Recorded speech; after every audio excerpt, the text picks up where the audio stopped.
최근 미국의 트럼프 대통령은 한국이 주한미군 분담금을 10배로 올리지 않는다면 주한미군을 즉시 철수하는 것과 더불어 추가적인 관세의 인상, 그리고 한국의 반도체에 대한 추가 제재까지 가하겠다며 거의 협박 수준으로 한국을 압박하고 있습니다.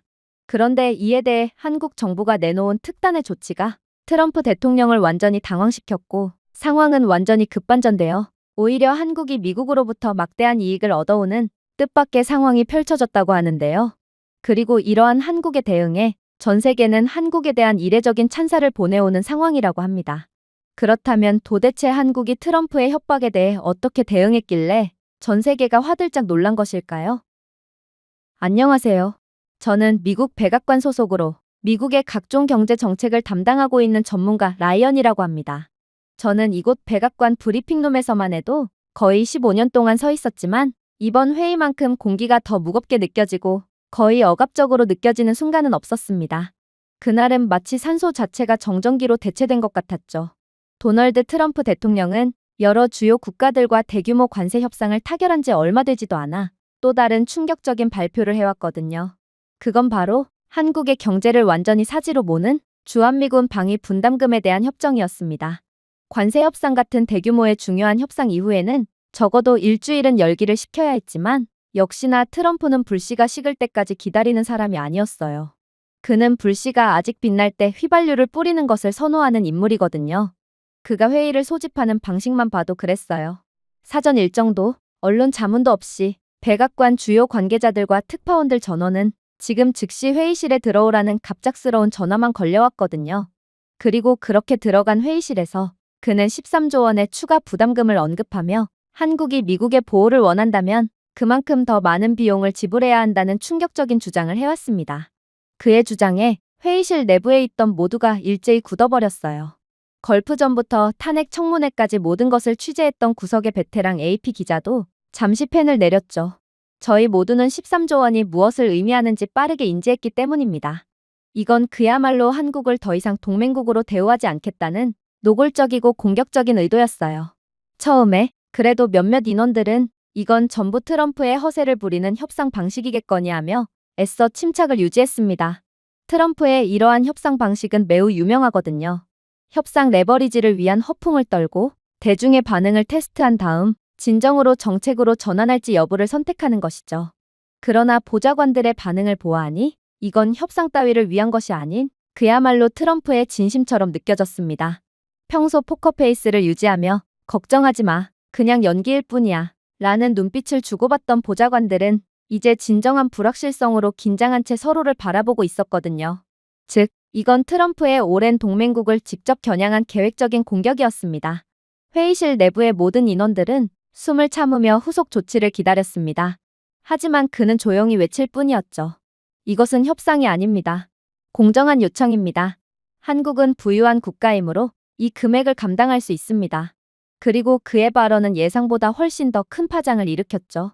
전 세계 모든 싱크탱크, 군사전략가, 뉴스룸에서 실시간으로 한미동맹에 대해 분석하기 시작했고 해외 외신 기자들은 왜 미국은 가장 우호적인 동맹국을 이런 식으로 압박하고 있는가? 라고 물어오며 백악관을 완전히 쑥대밭으로 만들었죠. 어느 정도 예상되었던 반응이었습니다. 그러나 진정으로 예상치 못했던 일은 곧바로 일어나기 시작했어요. 스톡홀름 국제평화연구소는 폭탄급 보고서를 발표했거든요. 이들의 데이터에 따르면 한국은 정당한 몫을 지불하고 있을 뿐만 아니라 현대 미군 역사상 어떤 동맹국보다 많은 금액을 지불하고 있었습니다. 인플레이션을 고려할 때 한국의 연간 주한미군 분담금은 독일과 이탈리아의 미군기지 지불 총액을 합친 것보다 많았어요. 이는 한국은 주한미군 분담금을 단 한 푼도 내지 않고 있다는 트럼프의 주장에 완전히 얼음물을 끼얹는 발표 자료였고 이러한 자료는 SNS를 타고 미국 전역 및 전 세계로 퍼져나가기까지 했기에 애꿎은 한국을 건든 트럼프에 대한 비판 여론은 더욱 거세질 뿐이었어요. 트럼프가 전혀 예상하지 못했던 상황이었죠. 하지만 진짜 놀라운 것은 파이낸셜 타임스에 유출된 나토 내부 물류 분석에서 나온 것입니다. 페이지에는 기밀 비교가 포함되어 있었습니다. 독일의 경우 파견된 미군에 대한 기본 유틸리티와 부분 인프라 유지보수만을 책임지고 있었고 일본은 공동훈련 시설의 자금만을 지원할 뿐이었어요. 그런데 한국은 스텔스 최적화 코팅으로 활주로 재포장부터 모든 태평양 사령부 노드를 연결하는 광섬유 백봉까지 모든 비용을 지불하고 있었다는 것이 밝혀졌습니다. 적외선 노출을 줄이고 활주로 수명을 40% 연장한 한국산 폴리머인 스텔스 최적화 코팅 디테일은 한국만이 구현해낼 수 있는 기술이었습니다. 한국은 자체 비용으로 미군을 위해 오산 공군기지에 이 최첨단 활주로를 설치해 주었는데 이건 다른 그 어떤 동맹국들보다 비싸고 헌신적인 대우였어요.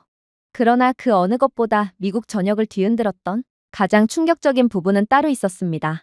바로 CNN은 누가 누구를 보호하나요? 라는 제목의 특별 프로그램을 방영했는데 이건 엄청난 파급 효과를 불러일으켰거든요. 이 프로그램은 캠프 험프리스에 대한 드론 영상으로 시작되었는데 이 영상에는 대부분의 미국 교회 지역보다 더 나은 기술을 가진 대규모 주한미군 단지, 미군 어린이를 위한 학교, 병원 및 마치 하나의 거대한 마을처럼 형성되어 있는 각종 편의 인프라가 즐비했습니다. 그리고 이 모든 시설에 대한 비용은 한국이 전부 부담하고 있었죠. 충격적인 증거는 이뿐만이 아니었습니다. 뉴욕타임스 그래픽 부서는 잔인한 차트를 내보냈거든요. 트럼프의 주장은 분명 한국은 안보 무임승차를 하고 있다고 했고 연간 13조 원의 추가적인 분담금을 지출해야 한다고 했습니다.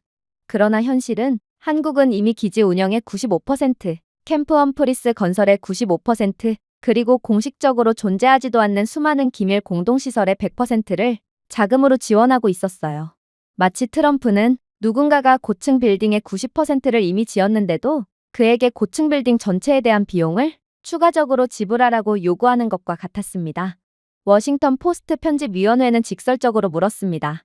만약 한국이 연료비, 기지 건설비, 데이터 케이블비, 활주로비, 심지어 스텔스 활주로 건설비까지 부담한다면 13조 원의 추가 비용은 도대체 어디서 나온 계산일까요? 주한미군 사령부의 금도금 사무용 의자라도 비치해두려고 하는 건가요? 당연히 백악관 관계자들은 아무런 반박도 하지 못했죠. 하지만 가장 심각한 점은 불만과 의문을 품은 건 미국 언론뿐만이 아니었다는 것입니다. 동맹국의 유럽 분석가들은 미국과의 관계에 대한 불신의 목소리를 높이기 시작했거든요.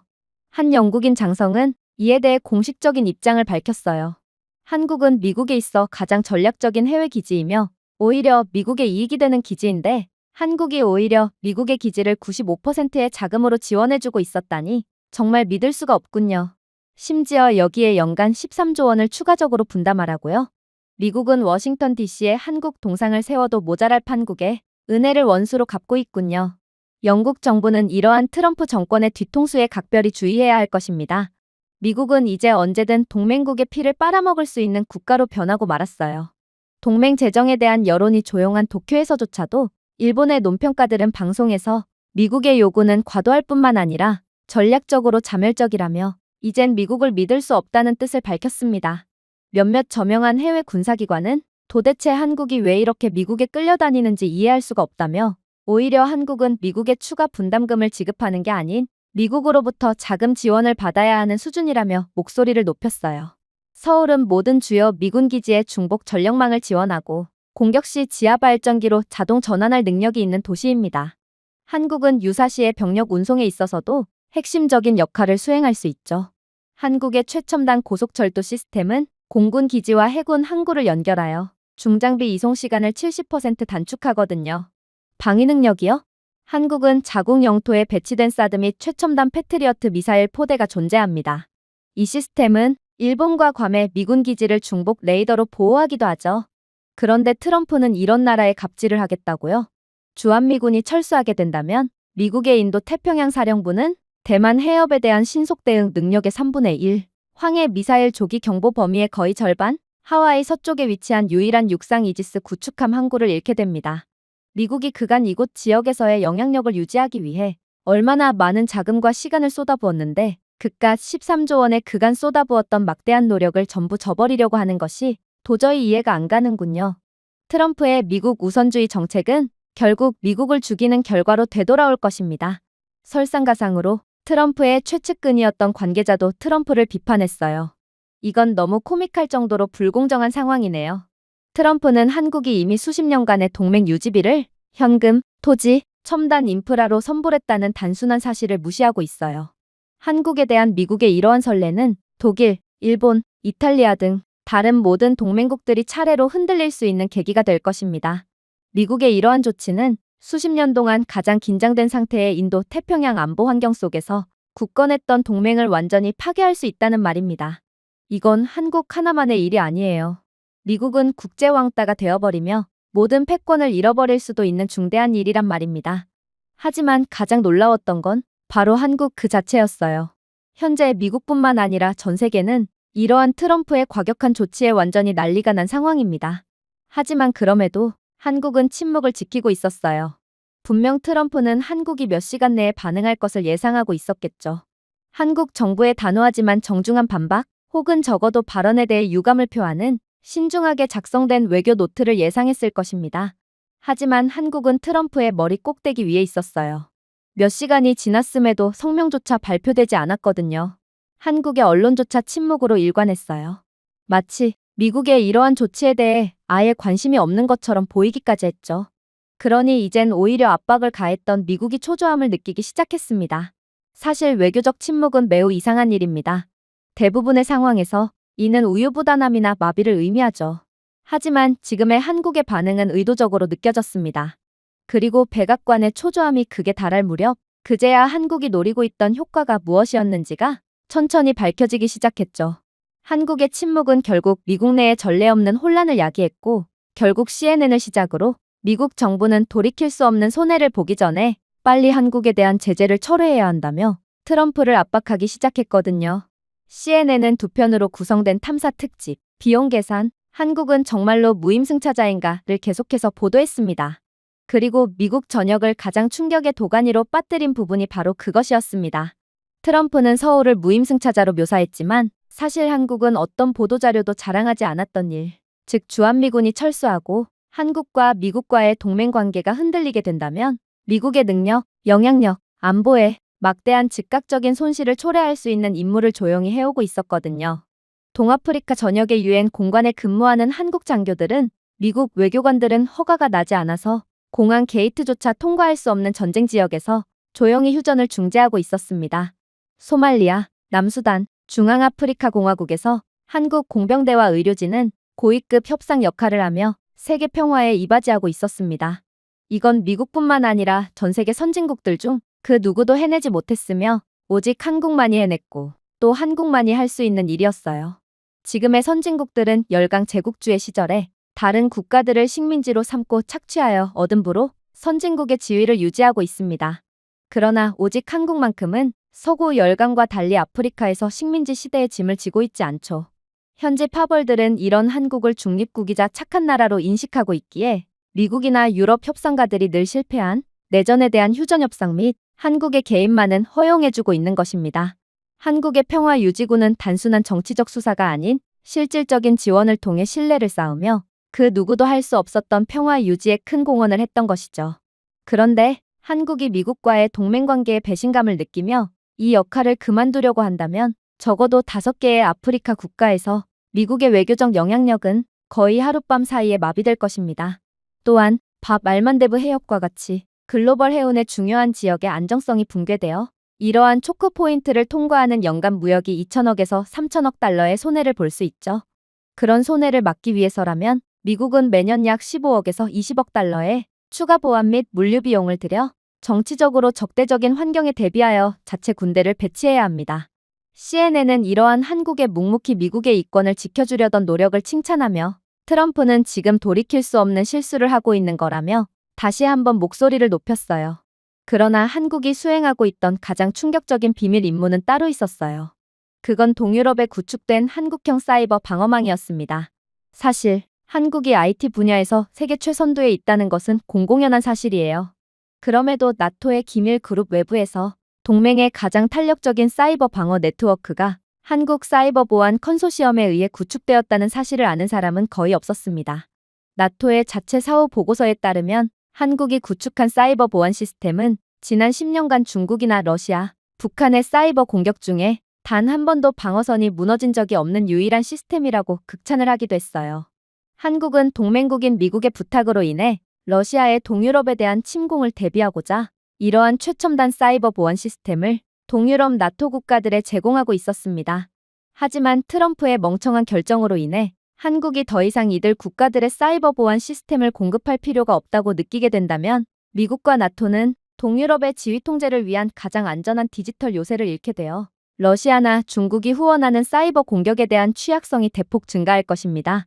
실제 시뮬레이션에 따르면 만약 한국의 사이버 보안 기술이 없었다면 5번 중 3번 이상에서 중요한 나토 물류 데이터가 그대로 유출되었을 것이며 이는 실제 분쟁에서 병력 이동 지연, 공급망 중단 또는 미사일 방어 협력의 약화를 의미하기에 러시아는 이렇게 얻은 정보를 통해 우크라이나를 넘어 동유럽의 가장 취약한 곳부터 서서히 공략하며 제3차 세계대전을 일으킬지도 모를 노릇이었어요. 한국의 사이버 보안 시스템을 서구 계약업체로 대체하는 데는 40억에서 60억 달러의 비용이 추가적으로 들며 그러면서도 한국 이상의 보안 수준을 기대할 수는 없기에 그야말로 한국의 지원이 없는 동유럽은 러시아의 소나기에 그대로 들어가게 되는 셈이었습니다. 이렇게 된다면 미국의 손해도 막심하죠. 미국은 중요한 동맹국들을 죄다 잃거나 그깟 주둔비 몇 푼 아끼려다 러시아를 막는 수많은 병력 지원까지 감행해야 하기에 거의 주한미군 추가 분담금의 100배 이상의 막대한 돈을 추가적으로 지출해야 하는 상황이었어요. 즉, 트럼프가 한국을 건든 것은 미국뿐만 아니라 동유럽 동맹국들까지 분노케 하는 조치였다는 것입니다. 한국 기업들은 상업용 IT와 군용 암호화 분야에서 하이브리드 전문 지식을 보유하고 있으며 소비자 기술 혁신의 속도와 국방급 보안 분야를 결합하고 있습니다. 그리고 정보와 보안이 생명인 21세기에 이런 국가를 건드는 것은 크나큰 실수라고 할 수 있죠. 한국의 국내 인프라는 북한의 지속적인 고강도 사이버 공격에 직면해 있으며 이로 인해 한국의 사이버 보안 부문은 강하고 싶지 않아도 강할 수밖에 없는 상황이었어요. 그런데 트럼프는 자국 우선주의 정책에 너무 심취해서 이러한 건드려선 안 될 국가를 건든 셈인 것입니다. 하지만 저를 그 어느 것보다 공포의 도가니에 몰아넣었던 부분은 따로 있었어요. 그건 바로 CNN의 충격적인 보도자료였어요. CNN은 현재 미국 국방부 내부에서조차 트럼프의 편과 한국의 편으로 갈리며 분열의 모습을 보이고 있다는 믿기 힘든 보도 내용을 건네왔거든요. 이들이 트럼프의 반기를 든 까닭은 명료했어요. 한국은 미국 본토에 도움이 되는 중요한 역할들을 해오고 있었으며 그렇기에 한국이 더 이상 이런 역할을 수행해주지 않는다면 미국의 국방비 지출은 기하급수적으로 늘어나기에 결국 이건 미국인들의 세금이 훨씬 더 증가하기 때문이었습니다. 사실 한미 공동협정에 따라 대한민국 해군 잠수함은 인도양과 아덴만을 비롯한 주요 국제항로를 순찰하고 있었습니다.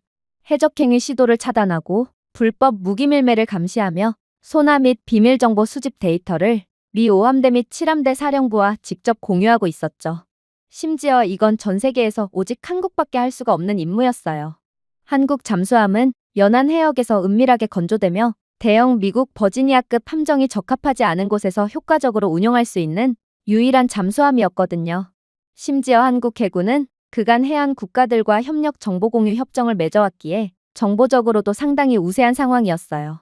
미국과는 계약하지 않은 국가들도 식민지 지배 경험이 없고 그동안 기가 막힌 중립 외교를 통해 그 어떠한 적도 만들지 않았던 한국과는 협정을 맺은 경우가 많았기에 미국은 이러한 동맹국 한국의 우수한 국가적 이미지 덕분에 막대한 간접적인 이익을 얻어오고 있었죠. 하지만 이런 한국이 사라지게 된다면 미국은 서인도양 해적 감시 범위의 25에서 30%를 잃게 되며 이는 현재 해적 및 밀수로 인한 연간 약 100억에서 150억 달러의 화물 손실의 가능성이 생기게 됩니다. 미국의 공격 잠수함은 인도 태평양 억지 임무에서 벗어나 그 공백을 메워야 하며 이는 중국과 북한에 대한 미국의 억지력을 약화시키겠죠. 즉, 미국은 이러한 공백을 메꾸기 위해 한국에 요구한 13조 원과는 비교도 안 되는 막대한 세금을 더욱 들이부어야 하므로 현재 트럼프가 하고 있는 행동은 오히려 분담금을 조금 아끼려다 그 금액의 1000배 혹은 10,000배나 더 많은 지출이 생기게 하는 최악의 결정이라는 거였습니다. 바로 이것이 핵심이었어요. 한국은 역할을 맡을 수 있는 많은 동맹국 중 하나가 아니었습니다. 아프리카 휴전부터 나토의 사이버 백본, 인도양 해저 순찰에 이르기까지 이 분야에서 이러한 역할을 맡을 수 있는 유일한 동맹국이었습니다. 한국은 대체 불가능의 나라였고 이 나라가 괜히 모든 역대 미국 대통령들이 입을 모아 하나같이 가장 중요한 동맹국이라고 공개적인 발언을 했던 것이 아니었죠. 이러한 세부 정보가 공개되자 미국 내의 변화는 순식간에 이루어졌습니다. CNN 및 여러 언론들의 보도로 한국에 대한 모든 비밀 사실을 알게 된 시민들은 한국과의 동맹 관계를 더욱 두텁게 해야 한다며 소셜미디어를 시작으로 목소리를 높였고 트럼프에 대한 지지율은 순식간에 곤두박질치기 시작했는데요. 심지어 트럼프의 측근들까지 복도에서 기자단과의 대화를 피했고 미 국가안전보장회의는 최근에 폭로가 협상의 지렛대를 약화시키고 있다라는 공개적인 발언까지 한 것을 보니 한국의 침묵은 미국과의 협상 자리에 앉지도 않고 미국을 완전히 이겨버린 꼴이었습니다. 이쯤 되자 트럼프는 우리의 갇힌 동물처럼 서성이며 불안해했습니다. 미국은 한국이 우리에게 이 모든 부담을 뒤집어 씌우도록 내버려두지 않을 것입니다. 라고 그는 지졌습니다. 우리는 70년 동안 그들을 보호해왔습니다. 한국은 그것을 반드시 기억해야 합니다. 하지만 미 국방부 장관, 국가안보국 국장 등 주변의 표정은 또 다른 이야기를 들려주었습니다. 계산 방식이 바뀌었습니다. 트럼프가 기존의 말을 반복할 때마다 또 다른 매체가 실시간으로 트럼프를 팩트체크하며 한국의 지불, 한국의 프로젝트, 한국의 희생을 보여주었습니다. 더 나쁜 것은 미국 대중들이 한국과의 동맹을 유지하는 것이 미국의 훨씬 이익이라고 믿기 시작했다는 점입니다. 이렇게나 미국 전역을 뒤흔들 수 있는 나라가 존재할까요? 그렇게나 몸집을 키우고 있는 중국조차도 미국을 이렇게나 혼란스럽게 하지는 못했습니다. 그런데 한국의 침묵은 그런 미국을 완전히 경악의 도가니에 빠뜨렸던 것입니다. 그리고 이렇듯 초토화가 된 상황에서 대한민국 정부는 그제야 충격적인 공식 발표를 해오더군요. 대한민국은 항상 동맹국의 편에 섰습니다. 미국이 지시해서가 아니라 그 편이 옳았기 때문입니다.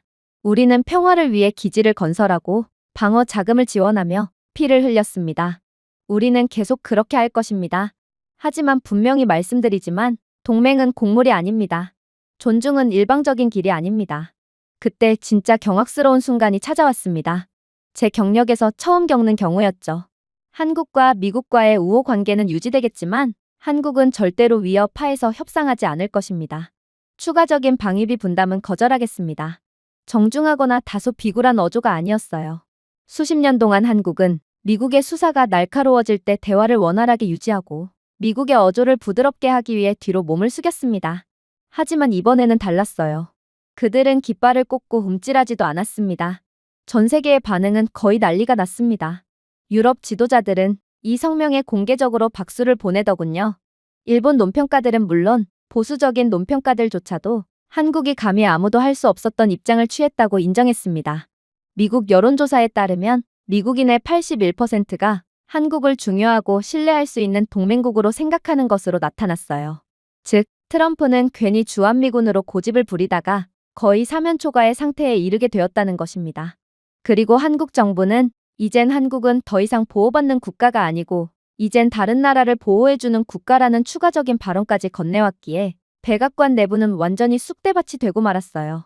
그리고 백악관 내부는 긴급회의를 열어 한국의 입장을 분석하게 되었죠. 사실 저는 약 15년 전 이곳과 같은 장소에서 한국에 관한 회의가 열렸던 것이 기억납니다. 한국 정부는 한국은 15년 안에 세계 5대 방산 수출국이 되고 반도체 기술을 선도하며 국산 5세대 전투기를 생산하고 실리콘밸리의 혁신 속도에 필적할 민간기술 분야를 만들겠다는 의지를 담은 로드맵을 발표했고 저희는 그러한 한국의 발언을 분석했던 적이 있거든요. 그때 제 동료들을 포함한 방 안에 있던 모든 관료들은 커피잔 뒤에서 속삭일 뿐이었습니다. 야심은 있지만 한국은 아직도 절대로 이룰 수 없는 꿈을 꾸고 있군. 마치 총구석에 위치한 스타트업이 전 세계를 선도하는 차세대 에어버스가 될 것이라고 말하며 허세를 부리는 것 같아. 그때는 모두가 한국을 비웃었습니다. 그런데 지금으로 빠르게 넘어가면 현재도 15년 전 회의실에 있던 똑같은 멤버들이 몇 명 있었는데 그들 모두는 그때의 비웃음은 온데간데 없이 긴장한 채 회의를 준비할 뿐이었어요. 당연했죠. 한국은 그러한 절대로 실현할 수 없을 것처럼 보였던 포부를 정말로 현실화했기 때문입니다. 한국은 GDP가 2조 5천억 달러를 넘어서며 세계 10대 경제대국에 진입했습니다. 심지어 한국은 더 이상 단일 부문에 의존하지 않는 다양한 수출 포트폴리오를 갖추게 되었는데 이는 여전히 한국을 칩 국가라고 생각하던 회의실 인원들 모두를 완전히 합주기로 만드는 결과였어요. 하지만 발표를 맡은 경제부 차관은 이런 모두를 그저 한심하다는 듯 바라볼 뿐이었죠. 아직까지도 한국이 단지 반도체로만 수익을 내는 국가라고 생각하십니까? 그건 마치 1950년 미국을 자동차 국가라고 부르는 것과 같습니다. 네, 한국은 전 세계 첨단 디램의 70% 이상과 낸드 플래시 메모리의 50% 이상을 생산하는 반도체 대국인 것은 맞습니다. 그야말로 전 세계 반도체 시장을 손에 쥐고 있죠. 그러나 그것은 그들의 수많은 장점들 중 하나일 뿐입니다. 리소그래픽급 포토레지스트요? 서울의 거대 화학 기업들은 이 분야의 선도자인 네덜란드조차도 만들 수 없는 변종을 만들어내고 있어요. 전기차 배터리에 사용되는 신소재요? 세계 10대 생산업체 중 8곳이 한국 기업입니다. 독일 풍력 터빈의 정밀 기어 박스조차도 대구 외곽의 소규모 공장에서 생산되는 경우가 많습니다. 지난해 이천의 한 한국 공장에서 3일간 가동 중단 사태가 발생했을 때 전 세계 전자제품 시장의 가치는 420억 달러나 떨어졌습니다. 그야말로 한국은 현재 전 세계에 미국과 버금가는 막대한 영향력을 행사하고 있다는 것입니다. 그러니 미국이 한국에 추가 관세를 부과하거나 압박을 하기 위해 주한미군을 철수한다면 한국은 그냥 법을 위반하지 않고도 국내 주문을 우선시할 수 있어요. 그렇게 된다면 몇 달 안에 실리콘밸리, 테슬라, 심지어 국방부의 F-35 항공전자 공급 라인도 속도가 현저히 느려질 것입니다. 한국의 자신감에는 이유가 있고 한국의 결정에 따라 미국은 막대한 손해를 입을 수도 있게 된다는 것입니다. 모두가 할 말을 잃고 말았어요. 한국은 도대체 언제 이 정도로 성장했다는 말인가요? 미국조차 한국에 의존하게끔 할 정도로 말입니다. 하지만 한국의 진정한 충격적인 면모는 따로 있었어요. 차관이 다시금 발표를 이어나갔을 때 저희 모두는 한국이 무슨 자신감으로 자국을 다른 나라까지 지킬 정도의 강력한 국가로 묘사했는지를 완벽하게 이해하게 되었거든요. 몇몇 분들은 아직까지도 거만한 태도로 미국이야말로 전 세계 방위산업을 주도하는 국가고 미국 무기가 전 세계 최고라고 주장하고 있지만 한국의 방위산업은 더 이상 단순한 지역 무기 딜러쯤이 아니에요. 그간 10년 사이에 한국의 방위산업은 거의 폭발적인 성장세를 기록했거든요. 한국은 이미 속도, 가격, 인도량에서 미국을 진작에 넘어서는 글로벌 공급업체로 다시 태어났습니다.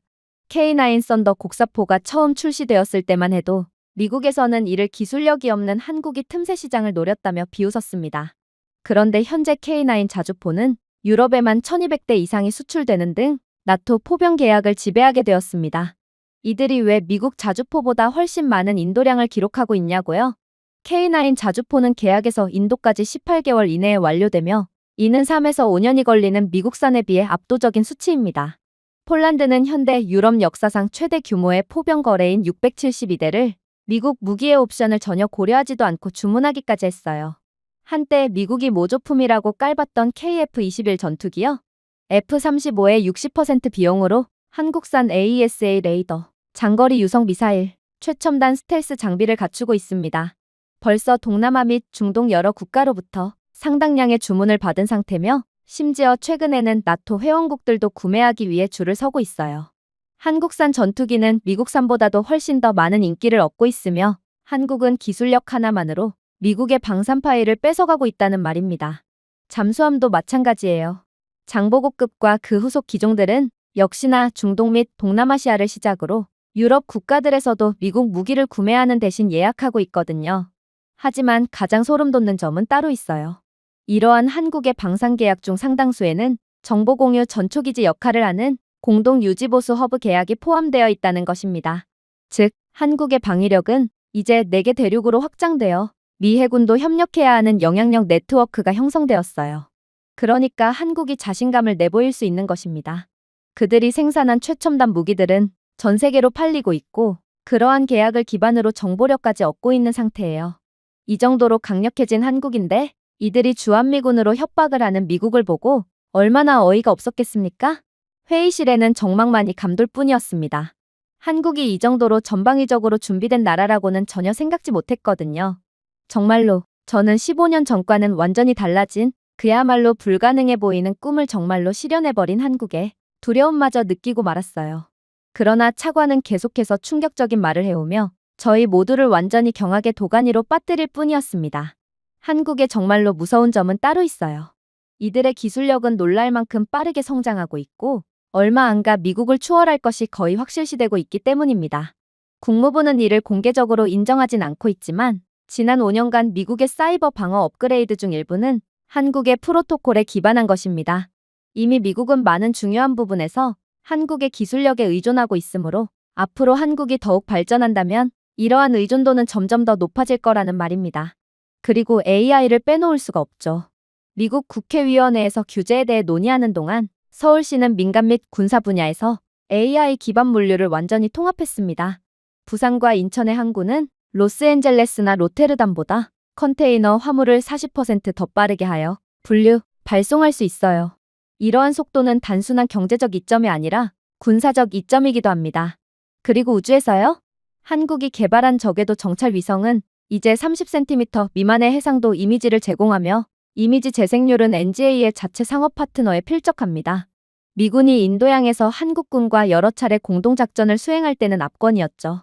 미국의 데이터 속도가 한국보다 20분 느렸기 때문에 우리는 한국의 데이터를 사용할 수밖에 없었거든요. 이제 이해하셨나요?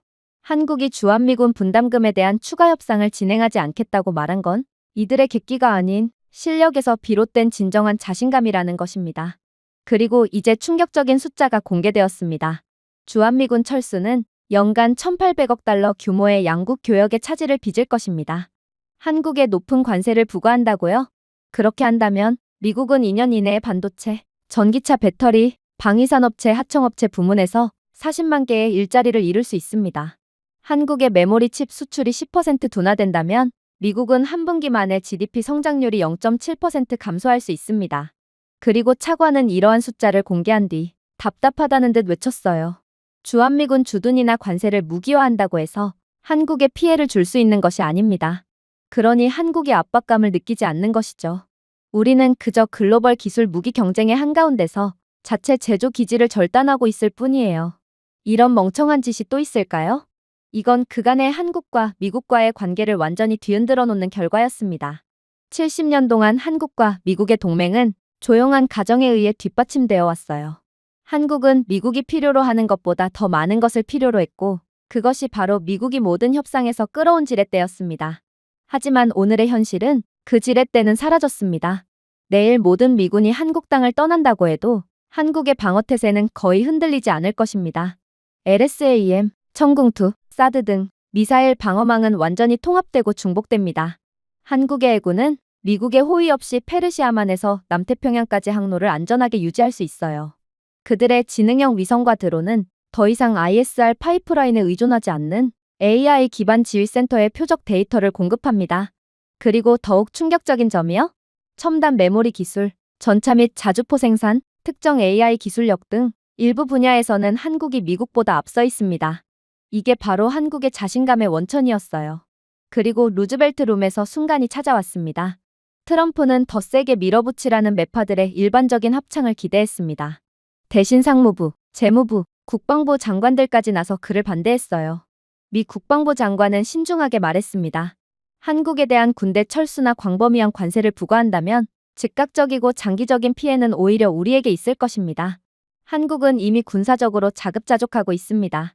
경제적으로는 몇 달 안에 유럽 전역으로 전환할 수 있습니다. 합리적인 대가를 치르지 않고는 그들이 제공하는 것을 대체할 수 없어요. 트럼프는 잘못 들은 것처럼 의자에 기대어 눈을 깜빡였습니다. 그래서 제가 한국을 때리면 한국도 우리를 때린다고 말씀하시는 건가요? 아무도 웃지 않았습니다. 침묵이 모든 것을 말해주었습니다. 그러나 트럼프의 고집은 거의 하늘을 뚫을 정도로 강했고 결국에는 자신의 고집을 꺾지 않았습니다. 이제 트럼프는 미국을 위해서 싸우는 것이 아닌 자신의 개인적인 자존심을 위해 한국과 싸우길 원하는 것 같았어요. 한국이 주한미군 분담금 비용에 대해 뜻을 굽히지 않는다면 우리는 그들에게 타격을 줄 것입니다. 한국에 즉각적인 추가 관세를 부과할 것이고 그들의 반도체 산업에도 추가 관세를 부과하겠습니다. 방은 조용해졌습니다. 워싱턴 DC에서 한국산 칩에 대한 관세를 위협하는 것은 뉴욕 전역의 모든 항공교통을 중단하겠다고 발표하는 것과 같았습니다. 그 여파는 무지막지할 거라는 것입니다. 몇 시간 만에 상무부는 공개 반란을 일으켰어요. 한국산 칩은 사치품이 아니라 미국의 기술 산업 전체의 중추입니다. 관세는 서울에 닿기 전에 미국의 비용을 급등시킬 것입니다. 재무부의 수치는 잔인했습니다. 미국 스마트폰의 80%는 한국산 디램을 탑재하고 있습니다.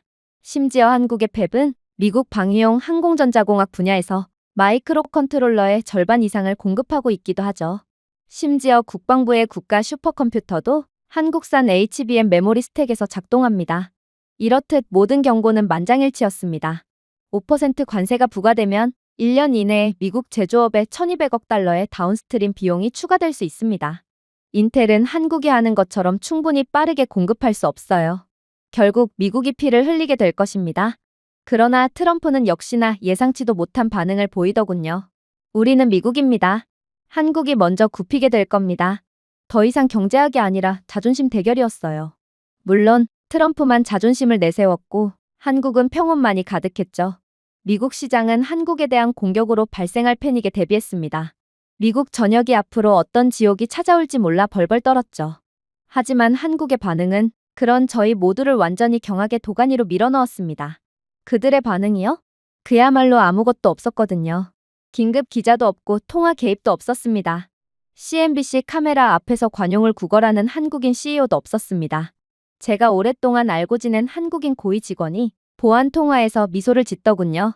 걱정해 주셔서 감사합니다. 하지만 한국은 이미 그런 조치를 예상했습니다. 트럼프에 대한 분석을 끝낸 상태거든요. 그리고 그의 말의 의미를 이해하게 되는 데까지는 그리 오랜 시간이 걸리지 않았습니다. 전 세계는 한국의 반도체 칩이 경기도에 고정되어 있다고 생각했지만 한국은 이미 폴란드, 베트남, 아랍에미리트에 조용히 미러 팹을 건설하여 모두 동일한 공정 노드에서 작동시키고 있었어요. 서류상으로는 이 공장들이 해외 파트너였지만 더 깊이 파고들면 모든 중요한 기계는 한국 소유였습니다. 미국이 한국 수입품에 관세를 부과한다고 해도 한국은 배송 송장에 다른 국적을 달고 브로츠와프나 다낭을 통해 경로를 변경하면 그만이었습니다. 법적으로도 전혀 문제가 없고 한국은 이미 트럼프가 미친 방법을 총동원해서 자국 우선주의 정책을 펼칠 것을 진작에 파악하고 있었어요. 그러니 모든 것에 대한 대비를 이미 해두었던 한국은 미국이 원자재를 막는다고 해도 그다지 타격이 없었죠. 포토레지스트 화학물질이요?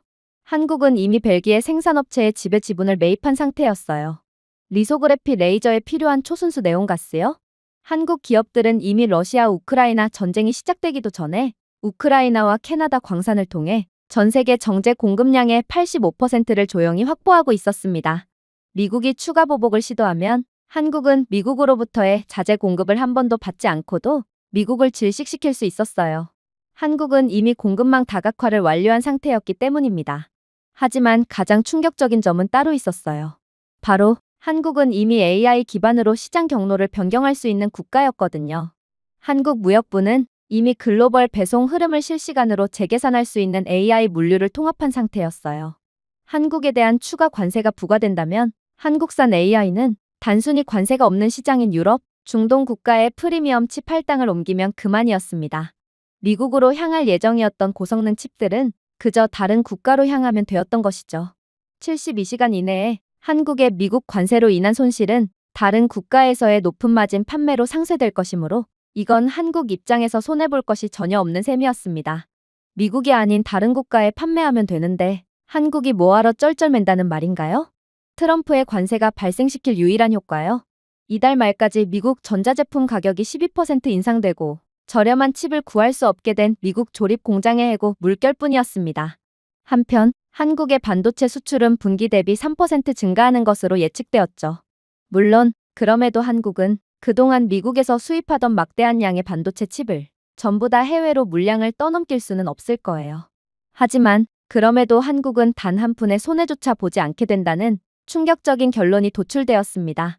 텍사스주 테일러에 있는 삼성전자 공장 단지는 한국이 미국의 무역 제재를 무의미하게 만들기 위해 해놓은 설계가 숨겨져 있었거든요. 미국 무역법 301조에 따르면 미국에서 제조된 제품은 외국 소유 여부와 관계없이 수입 관세를 부과받지 않습니다. 그리고 한국 기업들은 이를 잔인한 효율성으로 이용하기 위해 미리 설계를 해둔 상태였죠. 170억 달러가 투자된 삼성의 테일러 팹은 한국이 글로벌 공급 안정을 지원하기 위한 것이라고 주장하며 만든 것이었습니다. 하지만 진짜 의도는 전혀 달랐죠. 지금 삼성의 텍사스 테일러 팹은 단순한 투자가 아니라 방패 역할을 하게 된 것만 봐도 한국은 모든 것을 예상하고 대비하고 있었다는 것을 알 수 있습니다. 이곳 삼성 공장에서 만든 반도체는 아무튼 미국에서 생산된 것이기 때문에 관세의 영향을 단 1%도 받지 않을 뿐만 아니라 오히려 16억 달러 규모의 칩스법 보조금까지 받아가는 상황이었거든요. 심지어 텍사스주에서 20년간 지방세 면제 혜택을 받으며 IP가 미국에서 공동개발되었기 때문에 연방 R&D 크레딧 혜택까지 받았죠. 가장 중요한 점이요? 테일러 공장은 92%의 수율로 가동 중이었으며 이는 미국 최고 수준 중 하나였다는 것입니다. 이곳에서 만들어진 반도체는 미국 기술 기업뿐만 아니라 무기 시스템용 디램 및 플래시 모듈로 분류되는 미 국방부에도 공급되고 있었습니다. 단 한 푼의 관세도 붙지 않고 말입니다. 즉, 결정권자는 애초에 트럼프가 아니라 한국이었다는 것입니다. 하지만 한국의 천재적인 계획은 여기서 끝이 아니었습니다. 인디애나주 웨스트 라파에트에 숨어있던 SK 하이닉스가 있었거든요. 삼성의 화려한 EUV 팹과 달리 이 팹은 패키징과 최종 단계 메모리 보정에 중점을 두었습니다. 기술적으로는 칩을 제작하지도 않았다는 것입니다. 하지만 미국 무역법에 따르면 최종 변형이 곧 원산지로 인정됩니다. 그래서 인디애나에서 완성된 모든 한국산 칩은 관세 없이 정부 계약에 완전히 접근할 수 있는 메이드 인 USA 라벨을 받았죠. 사실상 미국에서 생산되지도 않음에도 막대한 관세 혜택을 받다니 그야말로 한국은 트럼프 머리 위에 있는 존재였다는 것입니다. 트럼프의 관세로 타격을 입었을 때 SK는 조용히 생산량을 41% 늘렸고 전체 출하량을 재배치했으며 미국의 주요 방위산업체 3곳과 독점 계약을 체결했습니다. 즉, 그들은 관세 부과 후 이전보다 더 많은 돈을 벌었다는 것이죠. 그러나 트럼프를 사지로 몰아넣을 한국의 노림수는 따로 있었어요. 그건 바로 최애국 조항이었습니다. 몇 년 전 한국은 미국이 체결한 거의 모든 주요 무역협정에 최애국 조항을 포함시켰습니다. 그리고 그 조항은 현재 부메랑처럼 날아와 미국의 뒤통수에 정확하게 꽂힌 것이었습니다. WTO 규정에 따르면 최애국 지위를 부여받은 모든 국가는 동등하게 대우받아야 합니다. 즉, 미국이 특정 칩에 대해 EU나 일본의 관세 면제를 제공했다면 한국도 이를 법적으로 보장받아야 한다는 것입니다. 위반 시 자동 WTO 분쟁 해결이 촉발될 수 있으며 이는 한국이 83%의 승소율을 기록한 분야로 이건 세계에서 가장 높은 성공률 중 하나입니다. 그런데 트럼프는 지금 그런 한국의 반도체에 대해 추가적인 관세 압박을 가했습니다. 이건 최애국 조항에 대한 명백한 위반 사항이었고 미국에는 거의 최악인 상황이었습니다. 한국은 이제 MFN 조항 위반으로 인해 미국 기업들이 잃을 것이 훨씬 더 많은 미국산 대두, 항공 우주, 산업용 소프트웨어 등 다른 분야에서도 보복할 수 있게 되었습니다. 한국이 전면적인 보복 관세를 도입하면 미국 산업은 1분기에만 146억 달러의 손실을 입을 것으로 예상되고 한국의 손실은 23억 달러를 넘지 않을 것입니다. 아니, 한국은 법정에 갈 필요조차 없겠죠. WTO 협의 진행 중이라는 보도자료만으로도 미국의 모든 기업들은 패닉에 빠지고 말 것이기 때문입니다. 결국 이러한 괴멸적인 상황이 터지게 되자 백악관 내부회의가 긴급적으로 소집되었어요. 그리고 경제부 차관은 예상치도 못했던 충격적인 자료를 공개하더군요. 한국에 대한 압박은 이쯤에서 끝내야 합니다. 지금 미국의 제재는 한국에 손해를 끼치고 있는 게 아닌 오히려 이들을 배부르게 하고 있다고요. 자, 보세요. 아이러니하게도 한국 수출에 타격을 주기 위한 관세는 수요를 미국 기반의 한국 팹으로 직접 전환시킬 뿐이었어요. 삼성 텍사스 팹은 저지연 디램이 필요하지만 한국 본토에서 수입할 수 없게 된 미국 방위 계약업체로부터 긴급 주문을 받기 시작했고 자체 수율 목표를 달성하지 못한 인텔은 조용히 한국산 가격으로 6억 2천만 달러 규모의 웨이퍼 공급 계약을 체결했거든요. 그런데 충격적인 점은 한국 기업들은 생산을 미국으로 이전한 것만으로도 50억 달러 이상의 칩스 액트 보조금을 받을 자격을 얻었다는 것입니다. 칩스 액트 보조금은 모두 한국이 지배하는 미국 법인인 삼성, SK, DB 하이텍에 법적으로 지급되었고 여기에 이들은 저금리 연방대출, 주에서 제공하는 무료 토지 사용, 국방생산법에 따른 긴급 국방부 패스트트랙 계약 등 모든 권한을 얻은 상태예요. 간단히 말해서 트럼프의 관세는 한국을 전혀 막지 못했다는 것입니다. 그들은 오히려 미국이 한국에 더 많은, 더 빠르게, 그리고 연방 달러를 지불하도록 강요할 뿐이었어요. 즉, 미국은 그저 자해를 한 상황이라고요. 그랬습니다. 트럼프의 한국에 대한 제재는 오히려 한국이 이익을 본 반면 미국은 피를 흘리는 결과로 끝나게 되었어요. 심지어 미국 경제에 미친 결과는 매우 굴욕적이기까지 했습니다. 가장 심각한 부분은 바로 방위 부문의 지연이었어요. F-35 탑재 레이더 시스템은 관세로 인해 기존 한국 공급 파이프라인이 중단된 후 칩 부족으로 인해 계속해서 지연되고 있습니다. 보잉의 항공전자공학팀은 한국 배송 누락으로 인해 구식 모듈을 사용해야 했죠. 월마트, 애플, 록히드 마틴은 모두 조용한 경고를 보내기 시작했어요. 한국을 계속 밀어붙이면 그 대가는 단순히 경제적인 것이 아니라 미국의 전략적인 붕괴가 될 거라는 경고였죠. 당연했습니다. 미국의 주요 노트북 및 휴대폰 브랜드들은 한국 공급망 재편성으로 인해 부품 비용이 9에서 15% 증가했고, 전자제품 소매 가격은 2분기와 3분기에 걸쳐 420억 달러 급등하여 인플레이션 압력에 직접적으로 기여했거든요. 하지만 저를 숨막히게 만든 수익 수치는 따로 있었습니다. 이러한 미국의 불황에도 불구하고 이번 분기 삼성의 예상 미국 매출은 전년 동기 대비 48% 증가했고, SK하이닉스 북미 순이익은 32% 증가하며 한국의 지역 사상 최대 규모를 달성할 것이 유력했기 때문이었습니다. 하지만 차관은 자신이 곧이어 밝힐 부분에 비한다면 이러한 한국의 모습은 약과일 뿐이라는 듯 한숨을 쉬며 말을 이어나갔습니다. 한국의 가장 두려운 점은 이들이 숨기고 있던 전략은 어디까지일지 도대체가 예측이 안 된다는 것입니다. 분명 미국의 전략이 어설펐던 것은 아니에요. 그리고 그건 우리가 현재 일본으로부터 얼마큼의 이익을 얻어내고 있는지를 살펴본다면 이 점을 곧바로 이해할 수 있죠. 트럼프의 미친 척 연기에 속아 넘어간 일본은 대립을 피하기 위해 모호한 조항에도 딴지를 걸지 않고 그냥 서명을 해버렸습니다. 하지만 이건 트럼프의 함정이었어요. 비시장 시정 조항이요? 일본은 이걸 자국과 미국의 산업 모두를 지키는 공평한 조항이라고 생각했겠죠. 그러나 미국 규제 당국은 비시장 시정 조항을 일본 칩 기업들이 자국 비용이 급증하는 동안에도 미국으로의 낸드 및 디램 수출 가격은 동결할 것을 요구하는 것으로 해석했고, 결국 이는 일본은 미국으로 수출품을 손해를 보고 판매하는 꼴이 되어버렸습니다. 즉, 일본의 이러한 성급한 계약 때문에 도시바의 낸드 부문이 9년 만에 최악의 분기 마진을 기록했고, 르네사스 일렉트로닉스는 말 그대로 도매 카탈로그에 불과했던 반경쟁적 가격 구조로 인해 벌금을 부과받았습니다. 시장 안정화 조치요? 미국은 이를 일본 철강 수출을 미국 기업들의 시장 및 회사 상황에 맞게 마음대로 제한할 권리로 해석했습니다. 결국 일본제철과 JFE 홀딩스는 수개월 동안 출하가 지연되어 남미 시장에서의 11억 달러 상당의 계약이 손실되었습니다. 전략적 유연성 조항이요? 미국은 이를 일본이 공동 프로젝트에서도 미국 계약업체로부터 방위 부품을 수입해야 하는 요건으로 해석했습니다. 결국 미쓰비시 중공업은 국내 계약을 취소하고 부풀려진 가격으로 미국산을 매입해야 했고, 예상치 못한 조달 비용으로 23억 달러가 추가되었습니다. 임시 시정 프레임워크요? 트럼프가 가장 좋아하는 이 문구는 미국이 국가적 이익을 위해 언제든지 관세를 다시 부과할 수 있다는 의미로 꼬여 있습니다. 도요타와 혼다는 갑자기 하이브리드 자동차 수출에 10%의 추가 관세를 부과받으면서 1년 동안의 북미 수익률이 사라졌습니다. 심지어 한국 기업들과는 달리 일본 기업들은 법적 기술적 문제로 인해 칩스법 보조금을 받지도 못했습니다. 일본은 별도의 양자 기술 조항에 서명했기에 일반 풀에서 제외되었고, 이는 트럼프가 내건 모호성 전략의 승리라고 할 수 있죠.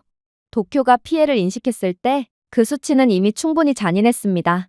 분석가들은 이 거래로 인한 일본의 총 손실이 연간 150억 달러가 넘으며, 이는 이미 수십 년 동안 침체되어 있던 경제에 엄청난 타격을 입힌 것으로 추정했습니다. 협상에 관여했던 일본의 국회 정치인들은 나라를 공매도했다라며 야당에 의해 즉각적인 비난을 받으며 분열되었죠. 이들은 미국을 욕해야 하는 상황에 오히려 잘못된 계약을 했다며 같은 일본인들끼리 싸워댔기에 트럼프는 가만히 일본의 내부 분열을 지켜보며 흐뭇하게 미소를 지을 뿐이었죠. 그러나 한국이요? 한국은 완전히 다른 게임을 했습니다. 그들은 반도체뿐만 아니라 트럼프가 목표로 삼을 수 있는 모든 중요한 산업에 대비했거든요. 트럼프는 어쨌든 카메라를 향해 미소를 지으며 서명했지만 그는 전혀 모르고 있었어요. 일본이 서명 한번 잘못한 것으로 미국에 완전히 단물이 뽑힌 것처럼 미국도 한국에 의해 그렇게 되리라는 것을 말입니다. 트럼프 대통령의 국내 우선 소싱 조항은 한국이 무기로 전환했습니다. LG에너지솔루션과 삼성 SDI는 이미 미시간, 오하이오, 애리조나에 기가 팩토리를 보유하고 있었기 때문에 미국에서 생산한 배터리는 모두 미국 국내산으로 집계되었습니다. 결국 한국은 관세 폭탄을 맞는 대신 관세 없이 포드, GM, 스텔란티스와 2030년까지 250억 달러 이상의 독점 공급 계약을 체결하며 막대한 이익을 챙길 수 있었죠. 한편 일본의 전기차 배터리 왕좌에 올랐던 파나소닉은 트럼프의 모호한 표현에 타격을 입어 미국 시장 점유율의 약 30%를 한국 경쟁사에 빼앗겼습니다. 하지만 한국의 천재성이 돋보이는 부분은 따로 있었습니다. 트럼프의 외국산 선박에 대한 관세 부과는 아시아 조선소를 처벌하기 위한 것이었습니다. 일본 가와사키 중공업과 미쓰비시 조선은 미국 기업의 LNG 운반선 주문이 1년 만에 40%나 급감하는 등 직접적인 타격을 입었죠. 하지만 한국은 글로벌 에너지 전환 인프라의 일부로 분류되는 선박은 관세 면제 대상이라는 예외 조항을 이용하여 트럼프의 노림수에서 벗어났습니다. 현대중공업과 대우조선이 뛰어들었습니다. 결국 한국은 오히려 LNG 운반선과 해상풍력 발전 선박을 포함해 98억 달러의 미국 계약을 체결할 수 있었죠. 하지만 한국이 진정으로 천재성을 발휘한 부분은 따로 있었어요. 트럼프의 경쟁적 재조정 조항은 미국이 AI 및 생명공학 수입을 제한할 수 있는 지렛대를 제공할 예정이었지만 오직 한국만큼은 그러한 트럼프의 함정이 통하지 않은 국가였거든요. 한국은 경쟁적 재조정을 연구 표준의 공동조정으로 정의했습니다. 단어의 모호성은 한국에 훨씬 더 유리하게 작용했고 한국은 애초에 트럼프의 머리 꼭대기 위에서 트럼프의 모호성 전략을 역이용해서 이익을 취할 구상을 이미 끝내놓았다는 것입니다. 아무튼 조약에 따라 미국은 이제 한국 파트너와 연방연구 보조금을 공유해야 합니다. 이 한 번의 반전으로 미국 NIH와 DARPA의 11억 달러 자금이 한국 바이오테크 연구소에 직접 투입될 예정이죠. 물론 이러한 조항이 없는 일본은 소외될 뿐이었습니다. 저는 그저 경악을 한 채 허공만 바라볼 뿐이었습니다. 전 세계 모두가 두려워하는 트럼프 대통령을 오히려 가지고 노는 국가가 있다고요? 도대체 한국은 정체가 뭐란 말인가요? 아무튼 트럼프에 완전히 호되게 당하고만 일본은 자동차, 배터리, 조선과 같은 주요 산업에 대해 막대한 타격을 입으면서 연간 150억에서 180억 달러의 손실이 발생할 것으로 예측되었습니다. 그러나 한국은 반도체, 전기차 배터리, 조선, 방위, 생명공학 분야에 걸쳐 400억 달러 이상의 순이익을 올릴 것으로 예측되었죠. 그리고 세상은 알아차렸습니다. 일본의 고통, 한국의 이득이 파이낸셜 타임스를 강타했습니다. 월스트리트 저널은 잔인한 사설을 실었습니다. 도쿄는 무너지고 서울은 승리했다. 트럼프는 당연히 분노했죠. 한국을 공격하려다가 오히려 역으로 물을 먹은 셈이었거든요. 그는 한국이 구걸하러 올 것이라고 예상했습니다. 대신 한국 기업들은 기록적인 수익을 올렸습니다. 트럼프 정부는 차분히 대중을 안심시키려고 했어요. 우리는 한국의 모든 움직임을 예상했습니다. 우리는 모든 시나리오에 대비하고 있습니다. 그러나 집무실에서 본 트럼프는 긴장과 좌절의 표정이 역력했어요. 그는 한국이 이렇게 나올 것을 전혀 예상하지 못했던 거였죠. 트럼프가 가장 좋아하는 묘기인 모호성, 관세, 갑작스러운 반전은 모든 동맹국에 불리하게 작용했지만 한국은 그렇지 않았습니다. 한국은 모든 가능성을 열어두고 모든 산업을 준비했으며 모든 수출을 보호했어요. 워싱턴, 도쿄, 그리고 전 세계를 향한 메시지는 분명했죠. 한국만큼은 누구도 절대로 손댈 수 없다는 것이었습니다. 하지만 정말로 충격적인 상황은 따로 있었습니다. 미국을 이긴 한국은 이내 상상치도 못한 이권을 얻기 시작했거든요. 전 세계는 미국을 이긴 한국에 집중하기 시작했고 한국과의 밀접한 관계를 맺기 위해 입장을 취하기 시작했습니다. 당연히 여러 국가들은 그저 감정만으로 경제를 재조정하는 것이 아니었어요. 이들은 한국을 선택하면 더 부유하고 더 강해지고 더 안전해지기 때문에 한국을 원했던 거였죠. 트럼프의 무모한 관세 게임에서 살아남고 심지어 여기에서 이익을 얻기까지 한 한국은 세계 패권국인 미국을 상대로도 붕괴하지 않고 오히려 미국을 압도할 수 있다는 것을 다른 국가들 모두에게 증명했습니다. 유럽부터 중동에 이르기까지 모든 정부가 신뢰와 계약을 어디에 보내야 하는지, 그 대상이 한국을 향해야 하는지 혹은 전처럼 미국을 택해야 하는지를 제고하게 된 것은 바로 이러한 한국의 회복력 단 하나 때문이었어요. 그리고 이러한 한국의 저력은 막대한 액수가 걸린 계약으로 곧바로 이어졌습니다. 사우디아라비아는 미사일 방어 조달에서 80억 달러를 미국 기업에서 한국으로 옮겼습니다. 이건 막대한 계약이자 세계 판도가 흔들리고 있다는 것을 알리는 서막과 다름이 없었습니다. 그런데 사우디는 어째서 한국에 막대한 판돈을 걸었던 것일까요? 바로 사우디아라비아는 한국의 압박에 대한 회복력을 믿었던 거였습니다. 한국은 미국의 힘에 굴복하지 않았고 오랫동안 강대국에게 괴롭힘을 당한 국가들에게 이것은 하나의 계시였습니다. 한국이 미국을 견딜 수 있다면, 만약 한국의 물건을 구입하게 된다면 사우디도 무기, 무역, 정치적 은폐 등을 통해 자국을 보호할 수 있다고 생각한 거였습니다. 사우디는 그동안 미국의 방위에 의존하면서 미국에 상당한 갑질을 당해왔던 나라기 때문이었죠. 사우디는 미국의 유가 정책 압박으로 인해 상당한 손실을 지속적으로 봐야만 했고, 그런 사우디가 미국의 불만을 갖고 미국의 소나기에서 벗어나고 싶어 하는 것은 어찌 보면 당연했습니다. 그런데 한국이 미국의 압박에서 좋은 모습을 보여준 것은 사우디 입장에서도 미국을 벗어나 자국을 스스로 지키기 위한 희망을 갖게 하는데 충분했습니다. 심지어 한국 시스템은 범용성이 좋기로 유명했고, 미국과 유럽 플랫폼에 원활하게 통합되어 사우디로 하여금 한 공급업체의 생태계에 갇힐 필요가 없게끔 만들었어요.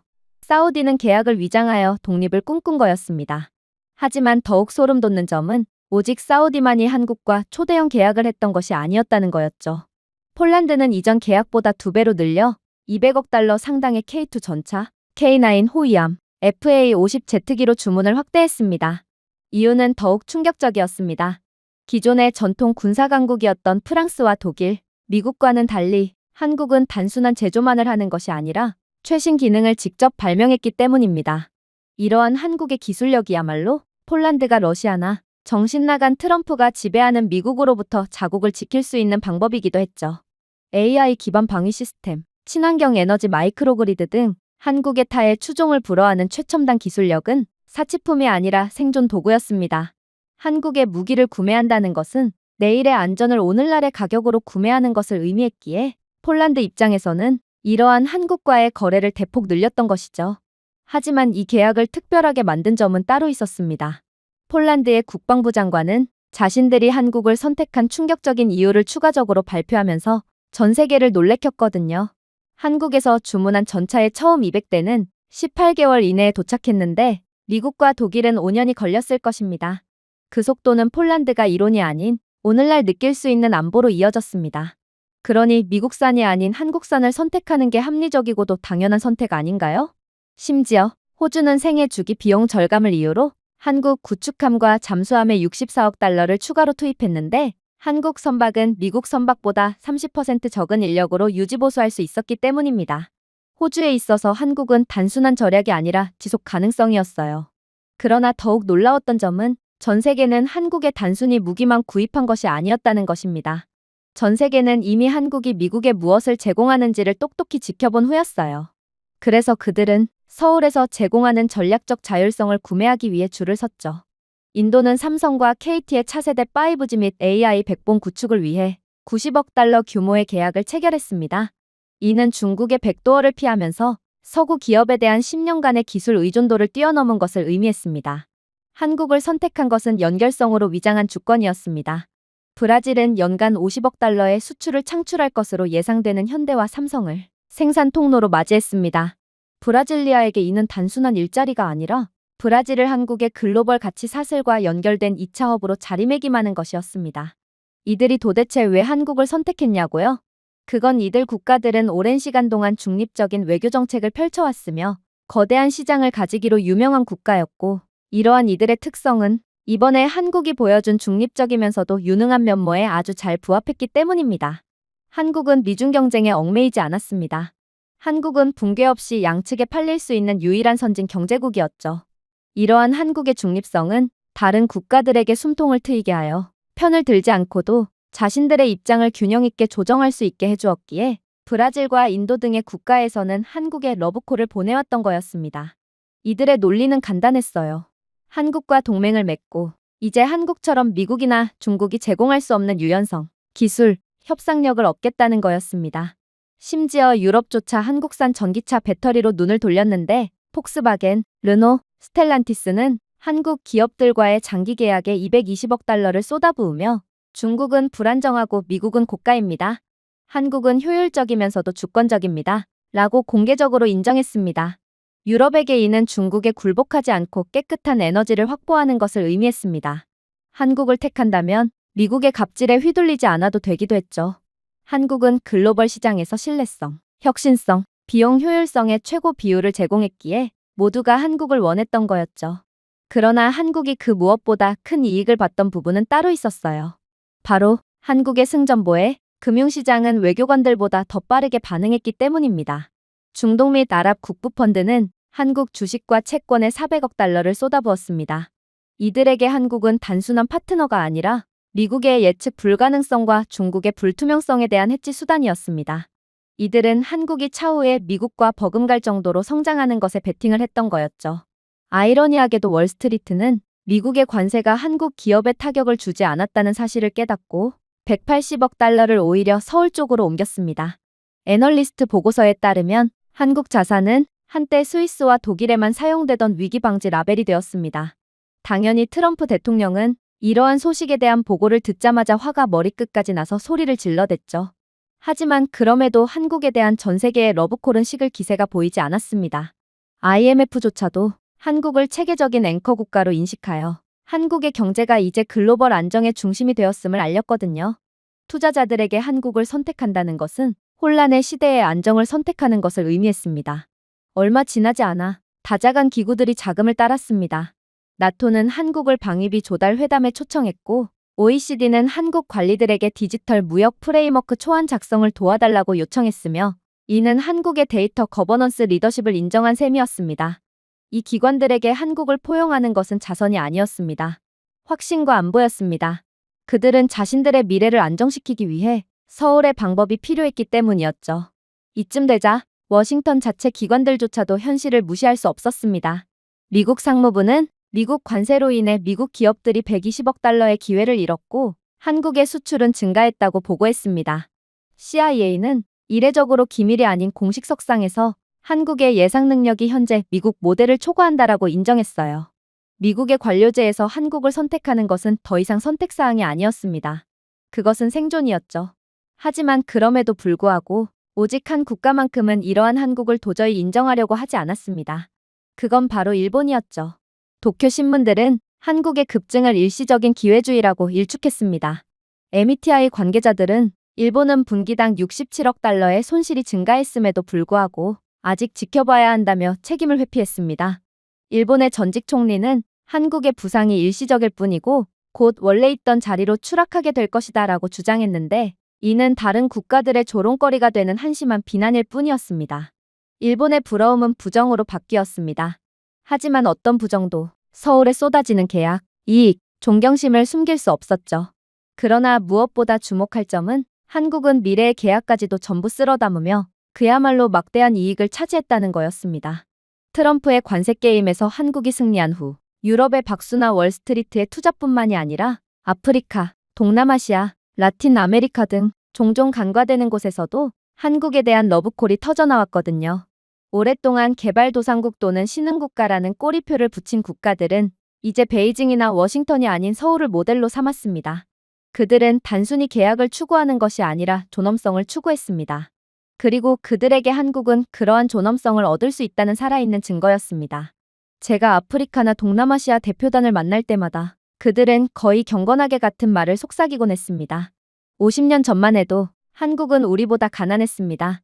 전쟁으로 폐허가 된 원조 의존도가 높은 1960년대와 70년대의 한국. 1인당 GDP가 100달러 미만이었던 한국을 기억했습니다.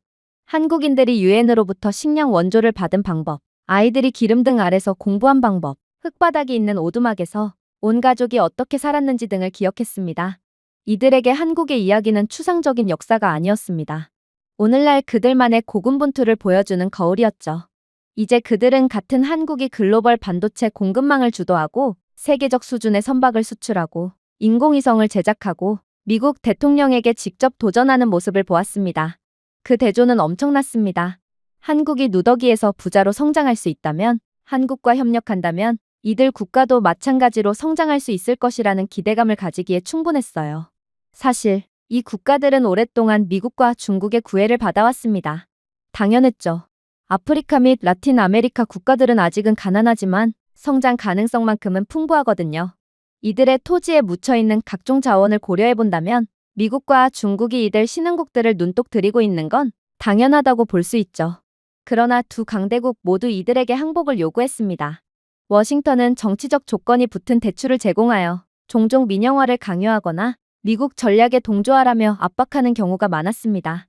중국은 인프라를 약속했지만 지불이 지연되면서 이들 국가들은 빚더미에 앉았고 항구와 자원은 압류되었습니다. 이건 애초부터 중국의 노림수였고 개발도상국을 전부 노예로 삼아 1대1로로 이용해 먹으려는 중국의 악랄한 정책이었습니다. 그러나 한국은 굴욕 없는 파트너십이라는 색다른 것을 제안했습니다. 한국은 가난을 교과서가 아닌 살아있는 기억에서 이해했습니다. 그 공감은 거래를 추출적이 아닌 인간적으로 느끼게 만들었습니다.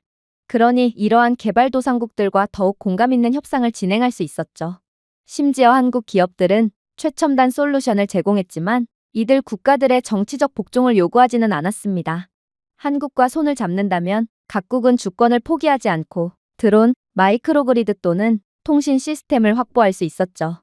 특히나 미국이나 중국과 달리 한국은 자국의 기적을 증거로 제시할 수 있습니다.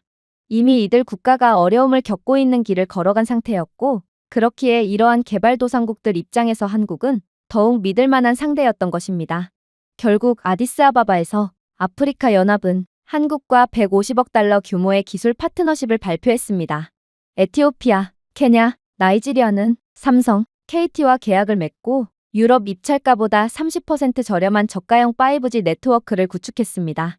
이들에게는 더 빠른 인터넷이 아니라 국가 현대화가 필요했는데 이건 가난을 겪어본 적이 없던 미국이나 유럽은 전혀 공감할 수 없었던 부분이었어요. 가나와 탄자니아는 현지에서 백신을 생산하기 위해 27억 달러 규모의 한국 바이오테크 기업을 유치했습니다. 서구 기업과 달리 한국은 기술 이전을 허용하여 아프리카인들이 스스로 역량을 키울 수 있도록 했죠. 물론 이들이 정말로 역량을 키워서 한국의 기술을 이용한다면 한국은 이를 통해 계약된 수수료를 챙길 수 있기에 이건 서로에게 이익이 되는 구조였어요. 그리고 이러한 계약 이후 아프리카 지도자들은 공개적으로 이렇게 말했습니다. 한국은 한때 우리와 다름이 없었기 때문에 우리는 한국을 신뢰합니다. 결국 2027년까지 한국과 개발도상국 간의 연간 계약액은 총 1,200억 달러가 넘으며 서울은 EU에 이어 세계에서 두 번째로 큰 개발 파트너가 되었습니다.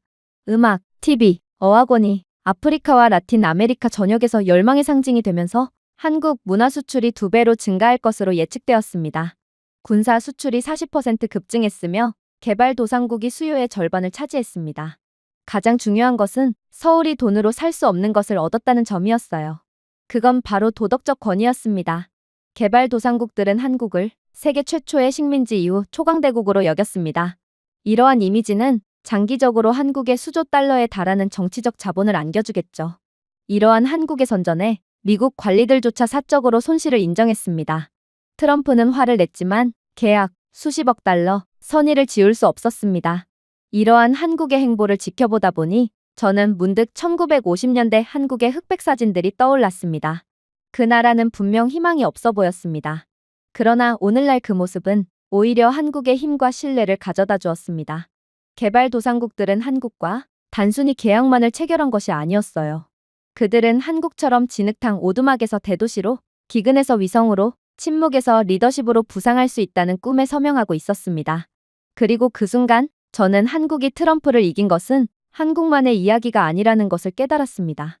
어느 나라도 약해질 운명이 아니라는 것을 인류에게 상기시켜 주었습니다. 결국 저는 한국의 이러한 저력에 다시 한번 감탄하며 그대로 고개를 숙일 수밖에 없었습니다. 제가 준비해온 내용은 여기까지입니다. 끝까지 시청해주셔서 진심으로 감사드리며 여러분들의 구독과 좋아요, 알림 설정은 영상 제작에 큰 힘이 됩니다. 이상 세모튜브였습니다.